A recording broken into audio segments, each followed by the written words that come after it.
A poet once said that wherever there is a person who exercises authority, there is a person who resists it. Which person will you choose to be? It's Girl in Space.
Dream log, day 9 mark 651, hour 0221.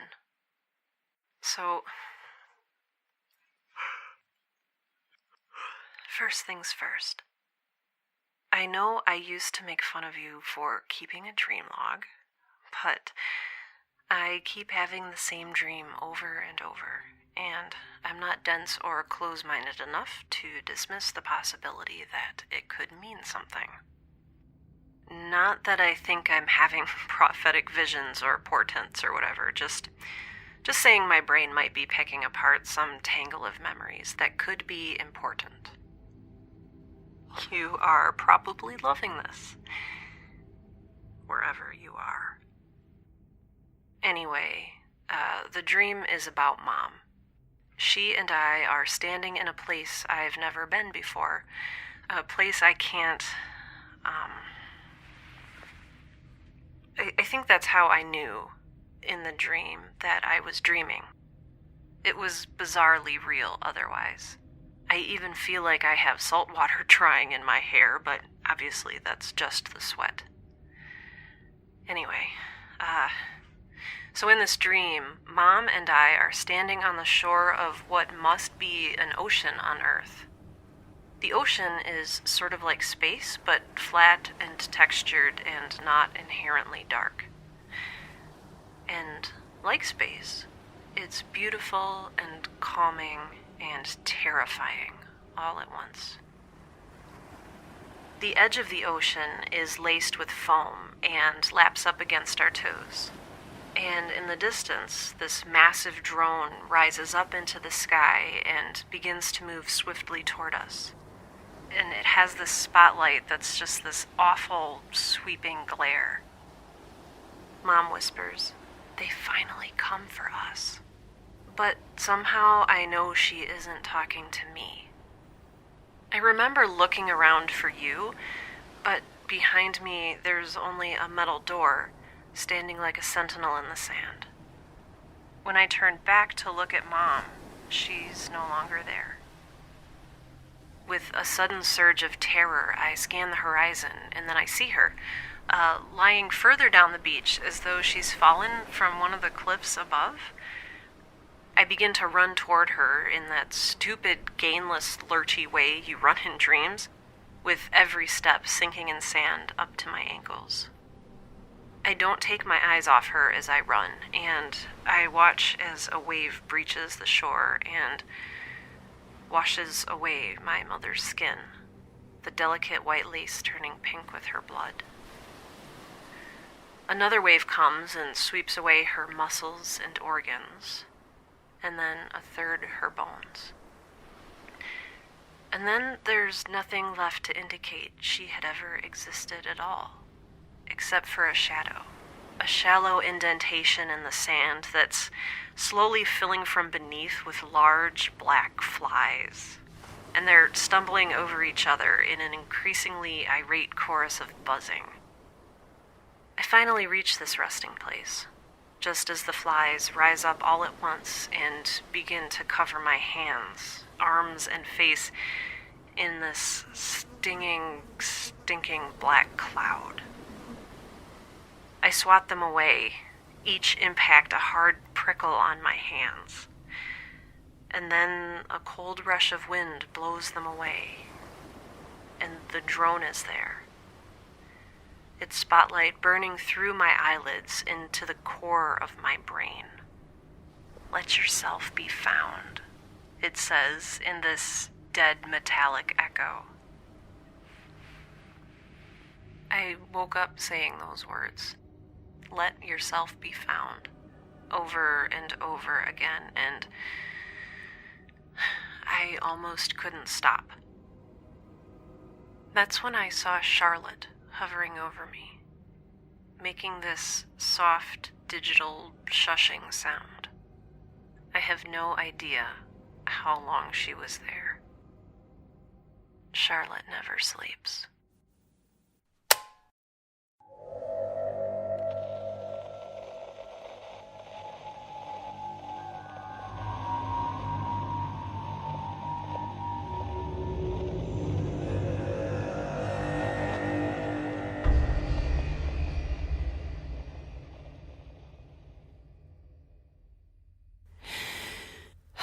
Okay, so day 10 mark 304, hour 0553, radiation levels normal, blah, blah, blah, all of that good stuff.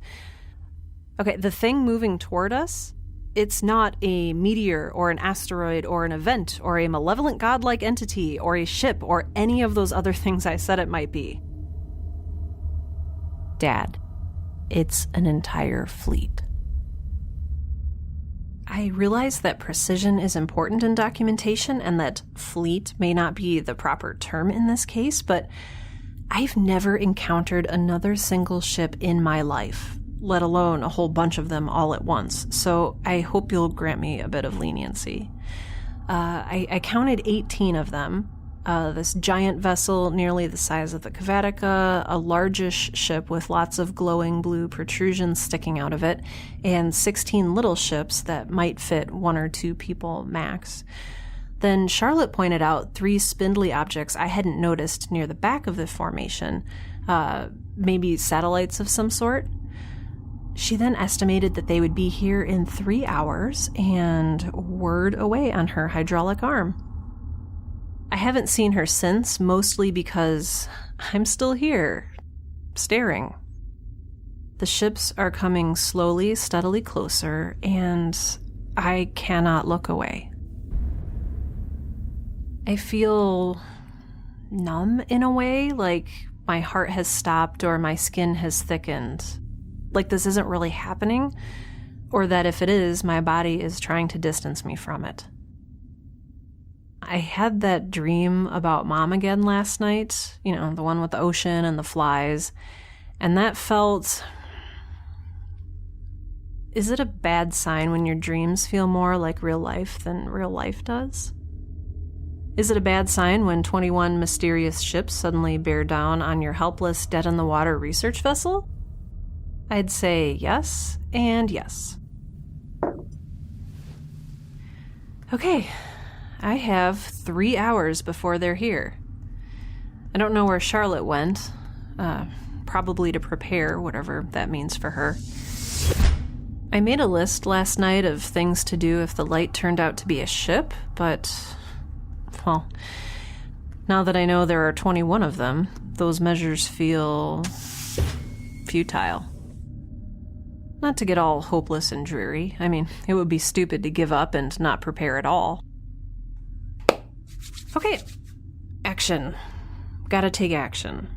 So, I can't stop the ships from coming toward us, and I can't train any weapons on them because A, the Cavatica is dead, and B, the Cavatica doesn't have any weapons, being a giant bloated research vessel whose purpose is to study and understand the scientific wonders of the universe, not blow them up.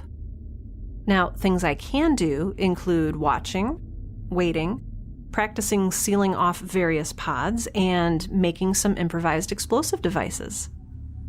That last part was a joke. I'm not entirely sure how to make bombs. Though, if you need someone to analyze soil acidity, graft plum tree branches, or perform a flawless recitation of John Donne's A Lecture Upon the Shadow, I'm your girl.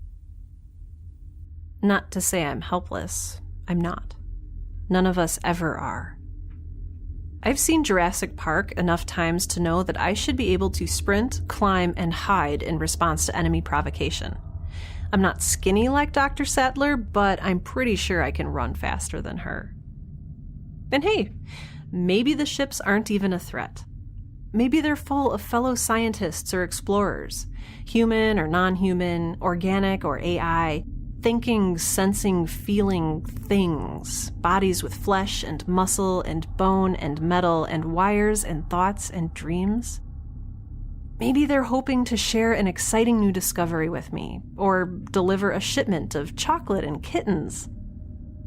Or maybe they're just space pirates who want to slit my throat and wear my skin as a suit. I'd better get to work.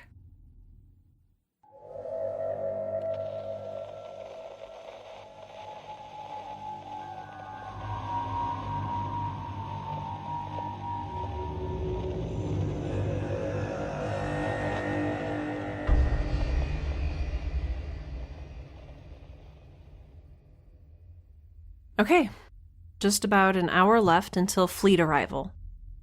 The ships have come closer than I thought possible, and they've still got a long way to go. At this point, I think I'm as prepared as I can be, given the circumstances. I practice permanently and semi-permanently sealing off the glass house from the rest of the ship like a survival bunker. I made sure all of my lab equipment is in there, along with my tools, a couple thermal blankets, and a variety of knives that I snagged from the galley that probably won't do much good against anything, but hey, it made me feel better. Admittedly, if anything were to happen to the Cavatica as a whole, there's no way to detach the glass house, and nothing in here, including me, could survive any closer to or farther from our present distance from Ra. Still, I dragged the vacuum suits out of the dash core storage just in case. Turns out one of them is pretty badly corroded, but the other one might be okay. Ironically, or maybe just unfortunately, I won't be able to test it until I'm wearing it in an actual vacuum. I realize I could probably dunk it into the hydroponic tanks and see if bubbles rise up or something, but I don't think I could handle getting close to the fish right now. Oh man, and what if one of them slipped into the suit and later I had to wear the suit and there was a fish in there? So, instead I'll go with trial by fire, or, frigid vacuum, or whatever space technically is. I'm not sure something can technically even be cold, since cold is the absence of warmth, just like darkness is the absence of light. Can something be wholly defined by negative attributes? I'm sure there's a joke to be made there about Charlotte, but I am way too frazzled to think of it right now.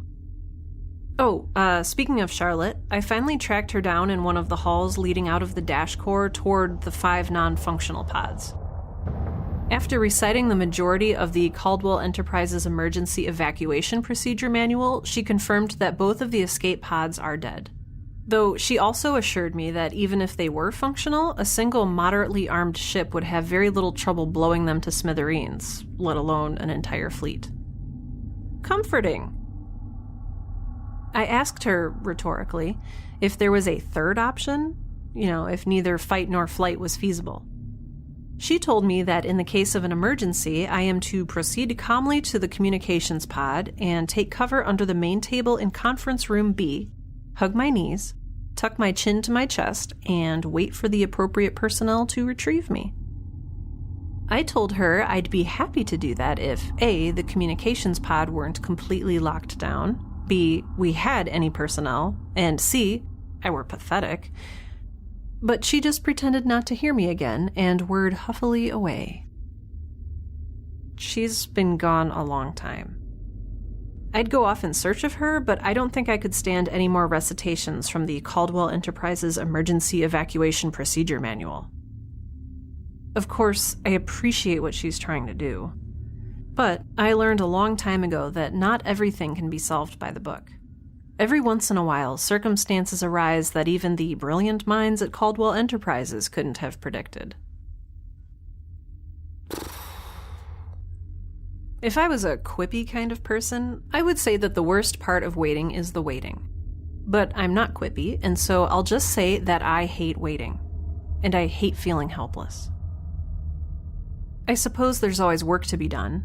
I haven't been nearly as attentive to the... what should I call my little group of potato-destroying insects? A horde? A gaggle? A swarm? A fleet? Whatever they are, they've devoured every scrap of potato plant in their terrarium, and now they're wandering aimlessly all over the glass walls, waving their antennae like madmen flailing their arms. I don't want to encourage them to continue destroying my food supply, but I don't want them to starve either. Maybe I can train them to eat something like algae or kudzu, or turnips.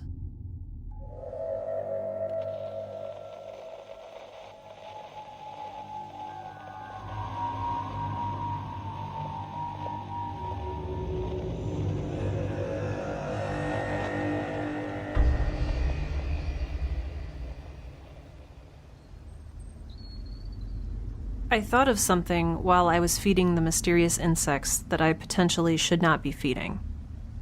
That button of Mom's I pushed? Maybe it somehow signaled or summoned the fleet. I immediately retrieved it and took it back apart in hopes that the signal would go dark and the approaching fleet would lose sight of us. Improbable. Raw is very hard to miss. Thank you, Charlotte. How long until fleet arrival? Approximately 25 minutes, 17 seconds. Could you run a report of our strategic options? Oral receptors malfunctioning. What? Are they really malfunctioning, or do you just not want to run the report? Oral receptors malfunctioning. Charlotte? Huh. Awesome. My only companion in the entire universe just left me here to face down 21 ships alone.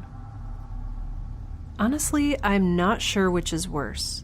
That she's gone from being independently willed to actively hostile, or that she could potentially be genuinely malfunctioning.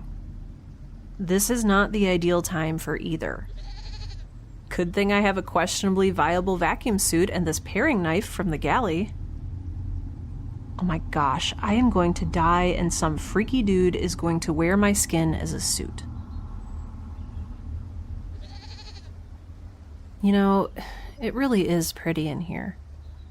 I should say that on the record, just in case this is the last time I see it. And for posterity or whatever. It's easy to take it for granted sometimes, but the Cavatica is of singular design. Well, that's what Mom used to say. I'd just say it's beautiful. The whole pod is built from delicate metal arcs and crystal panes, though over time the silver has turned to a mottled rust red, orange, and gold, and many of the crystal panes are stained green from the inside by a soft crush of lichens, mosses, and microscopic plants. The warm orange light of Ra pulses through it all like a heartbeat, and the roses and lemons and orchids make the air smell like a sweet living breath.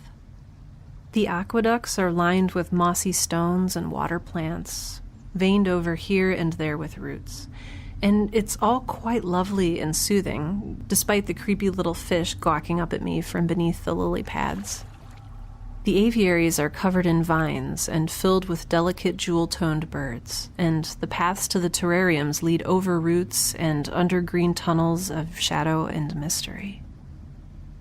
There's even a swing, hanging from the maple tree at the center of it all, cobbled together from a flat bulkhead panel and an excess of electrical cording.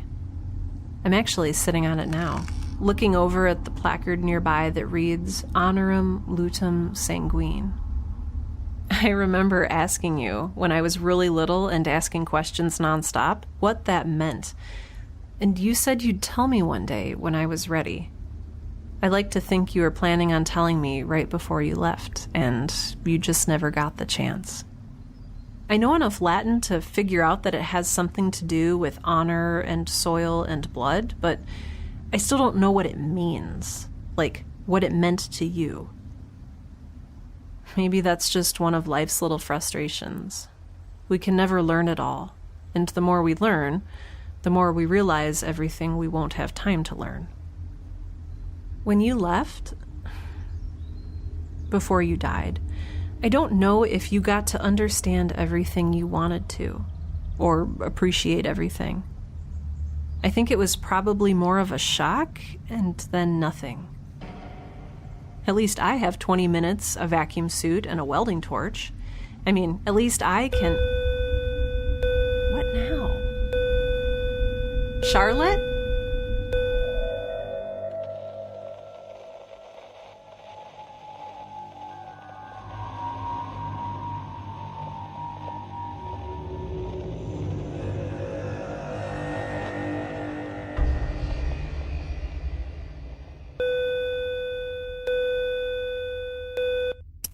They are calling on us. Yeah, thanks. I can see that. Though I think 21 ships in what appears to be some sort of strategic formation merits stronger and less anachronistic language than calling on us. You misunderstand. They are hailing us via radio. What? How? Our radio doesn't work. It never has. I fixed it. Oh. Is that why you left earlier? Yes. Thank you, I guess? They are hailing us via radio. Oh, I need to answer it. Hey, don't look at me like that. A minute ago, I didn't even know we had a working radio. Let's see.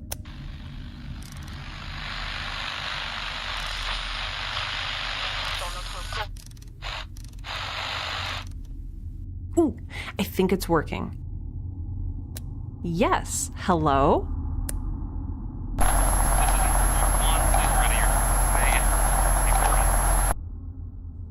Yeah, I have no idea what you're saying.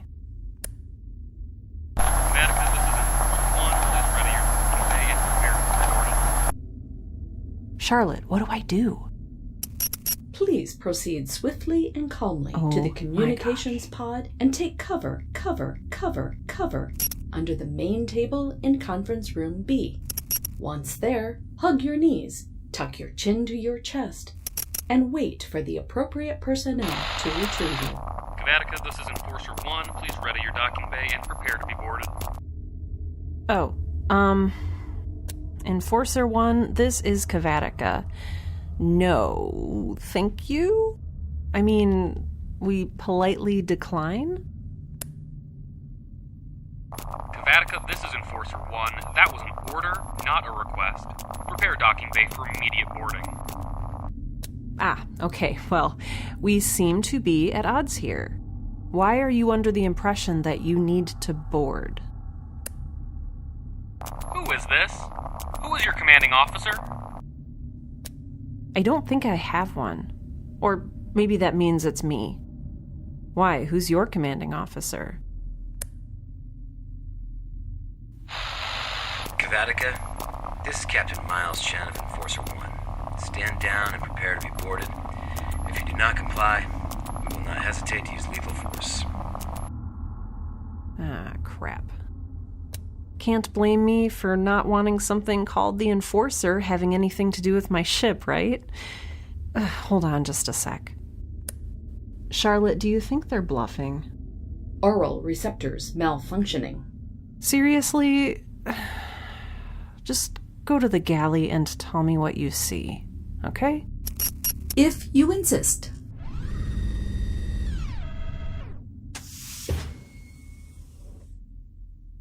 The second largest ship has extended a number of its protrusions, all of which are emitting light, and rotating toward the Cavatica. The 16 fighters are doing the same. Okay, that must be Enforcer 1 and the physical manifestations of said lethal force. What else do you see? The largest ship is a carrier called the Ares. Enforcer 1 is a Luhai class destroyer. Registration number 0 Alpha 4 5 1 5 Delta 3 5 9 2 5 2 0 0 0. No, 0. stuff that's like actually helpful. Like, Cavatica, this is your final warning. We are preparing to fire. Wait. This is a research vessel, which means that we're unarmed. Isn't threatening to shoot us, like, incredibly unsporting of you? Against your code of ethics or decency or whatever? Who is this? The sole survivor of a breakout of a very rare and dangerous disease. I mean, I have genetic immunity, but if any of you come aboard, you'll probably all die immediately. Painfully. Screaming. In pain. Our scanners have picked up no such anomalies. Oh, this guy sucks. Fine, whatever. But don't come crying to me when your crew gets the screaming space madness. What? Ugh, look. I'm surrendering, okay? We're unarmed, and we can't move or fight back, so you've got us. Don't shoot.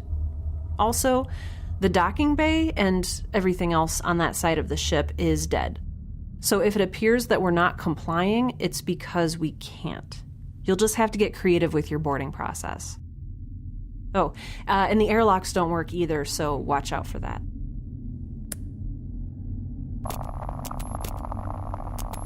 Stand by for boarding via remote connector. Oh, wait. Just real quick, what are your intentions? Why do you... Okay. I guess they hung up on me.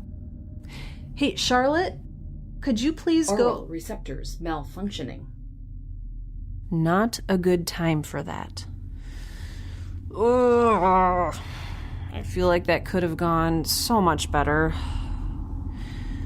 I am not good at talking to people. Or lying, apparently. I don't know. Could I have said something differently, maybe? Something that would have made them turn around and leave? Likely not. Hey, I thought your oral receptors were... Never mind. Well, if we're going to have visitors, I guess I should go get prettied up.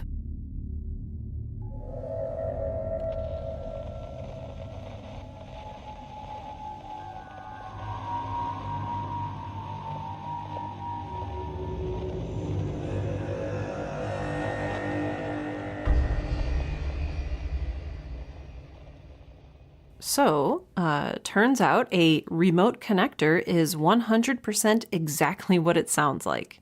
A silicon hallway that snakes out of Enforcer 1's hangar bay and seals up against the Cavatica's airlock. It's semi-translucent-ish and lit from within, though I can't see any activity going on inside. If my voice sounds all mangled, it's because I decided to put on that second vacuum suit, just in case. It's weird, mostly because I haven't worn shoes in a couple thousand days, and I'm not used to having anything on my feet. Also, my vision is super limited by the suit's view panel, and back in the Atmo of the ship, I sounded like a walking garbage bag. At least here on the other side, I'm nice and silent. That's right. I am on the other side, aka the majority section of the Cavatica that isn't supported by my jury-rigged life support system. The 5 pods that didn't make the cut.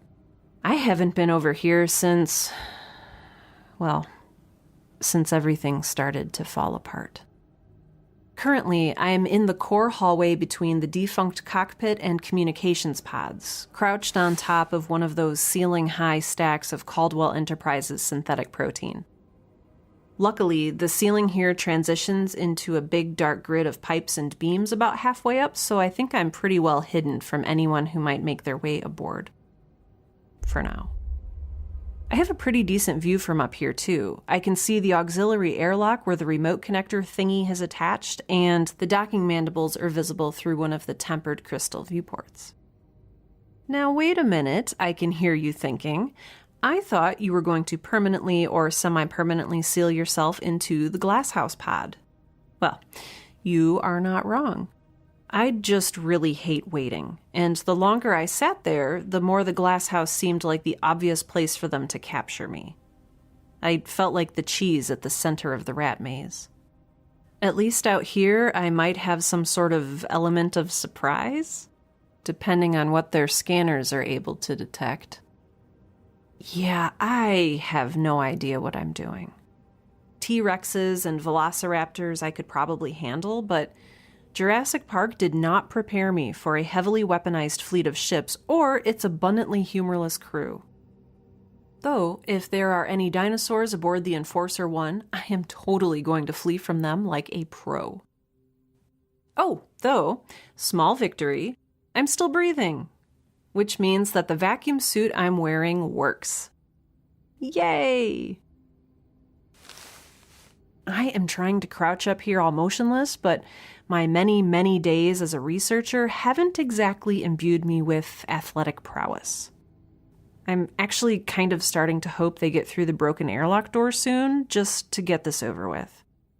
My legs are on fire, and I just realized I forgot to refrigerate the remainder of the cheese. Do you think cheese would age in a vacuum?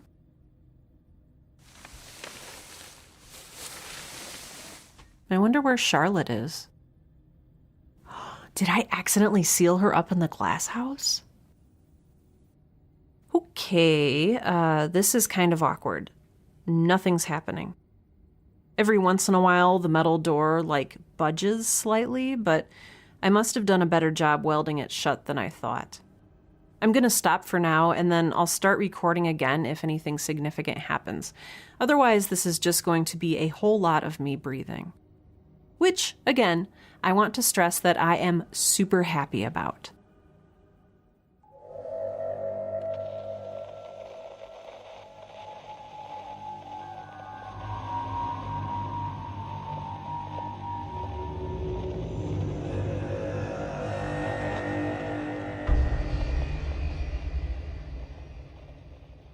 So, here's something that's kind of weird. I've been staring through the viewport at the Enforcer 1 for the longest time, and I only just now noticed the viewport itself. The crystal has aged or become covered with grime over the thousands of days since these pods have been active, and there are words written there. A message. It's in all caps, and it looks like it was written in the grime with someone's fingertip. It says, "Find me," but backwards, as though written for someone outside of the Cavatica. I don't know what... They're through. Though I don't know why I'm whispering. You know, with the vacuum and all. There are 3, 4, 5 of them. All bipedal humanoids. All dressed or encapsulated, I guess, in hard black suits with stiff joints and big insectoid helmets. All of them, four of the 5 have these square tanks built into the backs of their suits with thick corrugated tubing feeding into the helmet. The 5th one, the one that's bringing up the rear, has no such apparatus. 2 of the figures are carrying portable lighting devices, and 2 are carrying what I'm just going to assume are ridiculously large guns. Yeah, I know what happens when you assume, but at this point, I think a little caution will serve me well. The one without the helmet tubes has a small glowing data pad in its left hand. Age, gender, and even species at this point are indeterminable. Oh my gosh, there are other living beings aboard the Cavatica. I think I might...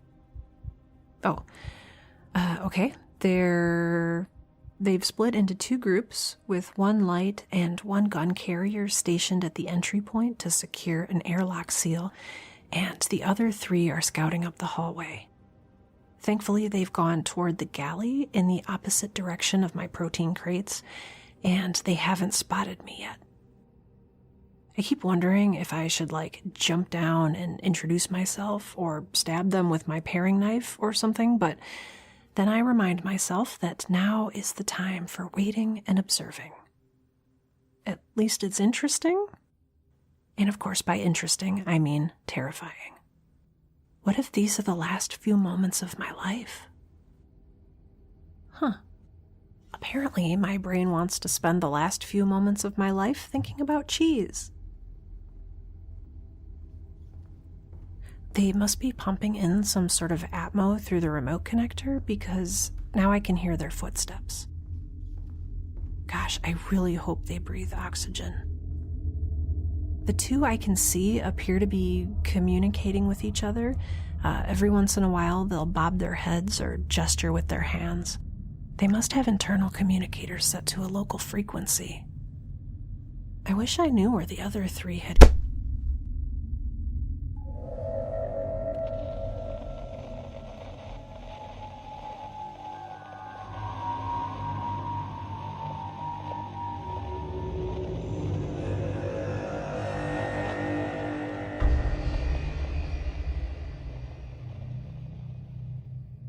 Okay, that did not go well. Earlier, when I said I'm not good at talking to people, I may have been generously optimistic. At least they've given me back my recorder, though I think someone took it apart and put it back together in a hurry because the analog buttons are all loose and the data tracker was backed up to an entry from more than 5,000 days ago. Also, my little sunglasses-wearing penguin sticker that said "chill out" has been scraped off. Oh, and also I'm in prison. I probably should have led with that.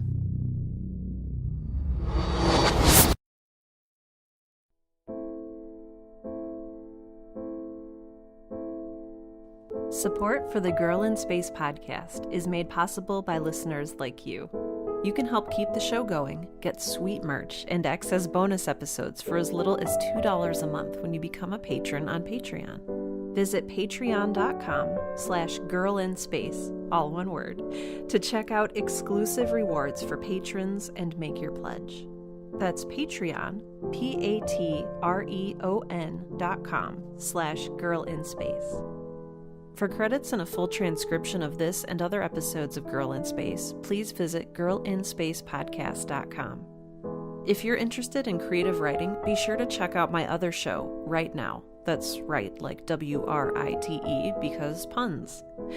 Otherwise, thank you so much for listening to the Girl in Space podcast. It means so much.